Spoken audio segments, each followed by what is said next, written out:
Hey there, my name is Anthony Romano, and in this video I'm going to tell you about what happens to your body when you remove gluten from your diet. So I typically make videos on the ketogenic diet, and most of the time keto removes gluten because gluten is typically found in carbs, and you don't eat carbs on keto.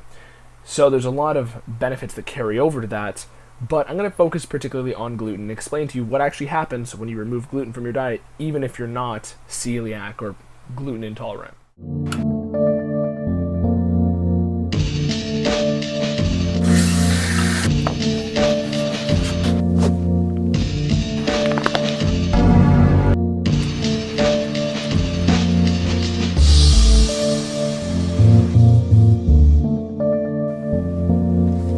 Sorry, I'm gluten-free. Gluten.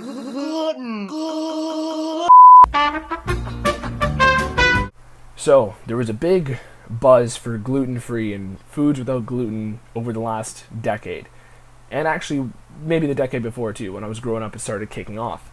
So, with the removal of gluten, a lot of people are familiar with celiac disease or gluten intolerance. And some people have some form of gluten intolerance. Some people, and actually many people, live their life without even knowing that they're gluten intolerant. You could be gluten intolerant, even if you don't know that, if you are somebody who doesn't think they're gluten intolerant. Typically, people who start the ketogenic diet down the line will think, maybe I was gluten intolerant. That's typically a side effect of either just ketosis and the benefits that come with it and the mental clarity and performance benefits that everybody seems to get.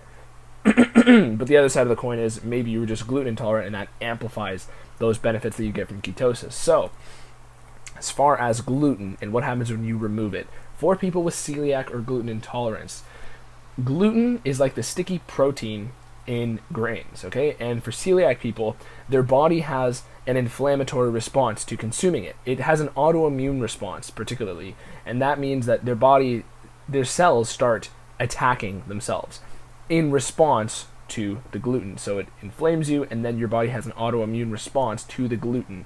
So basically, it starts eating itself in response to consuming gluten. So this is the main issue with gluten in celiac and gluten intolerant people. But a lot of people have some variation of that. It might not even always extend to the point of full-on autoimmune response, but it definitely can cause inflammation in a lot of people. And the thing is, you don't always know how that inflammation is going to manifest itself. For some people, it comes out as ADHD. For some people, it comes out as amplifying their depression or OCD or things that are cognitive, behavioral disorders, okay? So for a lot of people, it can be things like that. It can be movement disorders, brain disorders, affecting mental capacity like dementia or Alzheimer's. It can play into those things. Also diabetes as well. But anything inflammatory, which is basically one of the ways all problems in your body start, inflammation or oxidative stress, and those two go hand in hand, gluten can be a catalyst for that in a lot of people, even if you don't think you're gluten intolerant. So for me, I actually didn't get into keto for gluten intolerance or anything like that. I got into it 7 years ago for sports and bodybuilding. That's what I got into it for. And I just really liked how I felt afterwards without really connecting the dots. But I've had several people that I've helped with keto come to me and say, I think I'm gluten intolerant after doing keto for 5 months. So it makes you think about how every food is going to impact you. If you've ever read the Bulletproof Diet or heard of Bulletproof, one of the things that has been thrown around in the books by Dave Asprey, the creator of Bulletproof, is that the author himself can tell when gluten has been affecting his performance. So I think I'm on this level as well myself right now because of just my 7 years of experience. But sometimes gluten can affect you days after you've ate it. So you can experience side effects, slowing of mental performance, soreness and inflammation in certain areas. Many of the behavioral, cognitive, and physical downfalls that come as a result of gluten can happen weeks after eating gluten. It's just a matter of when your body actually processes it. And you have to think that gluten is the sticky protein in carbs, in grains. So it's something that actually stays in your gut for a lot of people who are gluten intolerant. It doesn't just pass through fine like regular food. So when it's kind of going through your digestive tract, it can also take time to actually manifest the problems it will wreak on your body. So for a lot of people, removing gluten is something that they don't really realize, because even if you have little bits of it here and there, if the effects aren't going to hit you until a week later, you might not have abstained from gluten long enough to the point to realize it's helping. So with ketogenic diets, this is typically where people realize this, because they're ensuring that they're not eating any carbohydrates at all, which ensures, okay, no gluten except for maybe random sources like, what are those little peas you get from sushi? Edamame.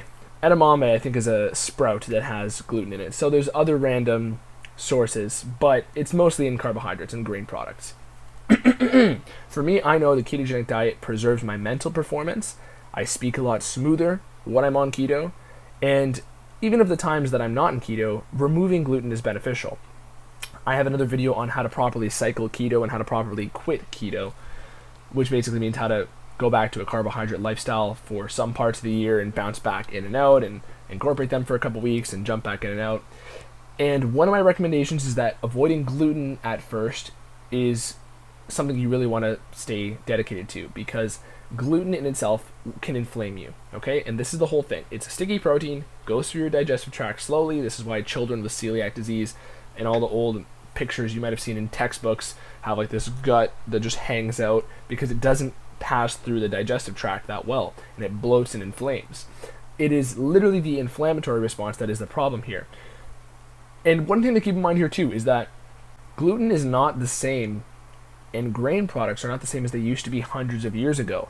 If you look at any plant product, even there's a lot of buzz for GMO products, plants and grains have changed dramatically over the years. You've seen probably the picture of bananas and corn many years ago. They look completely different.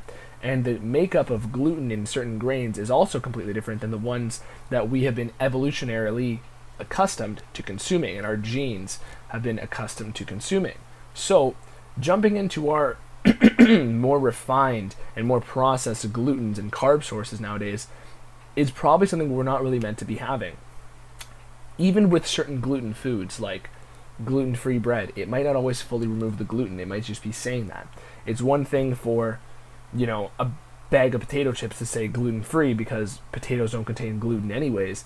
It's a different thing for a bowl of pasta to say gluten-free. You got to be careful and pick the right sources. So you have to be careful, and anytime you're doing any sort of carbohydrate cycling, I definitely recommend using carbs that are not gluten and don't contain gluten, because as far as how you feel, a lot of people feel way shittier when they cycle carbs with gluten in place, or they do any sort of carbohydrate dieting with too much gluten in place. Even just at the smallest fraction of amount can mess with you.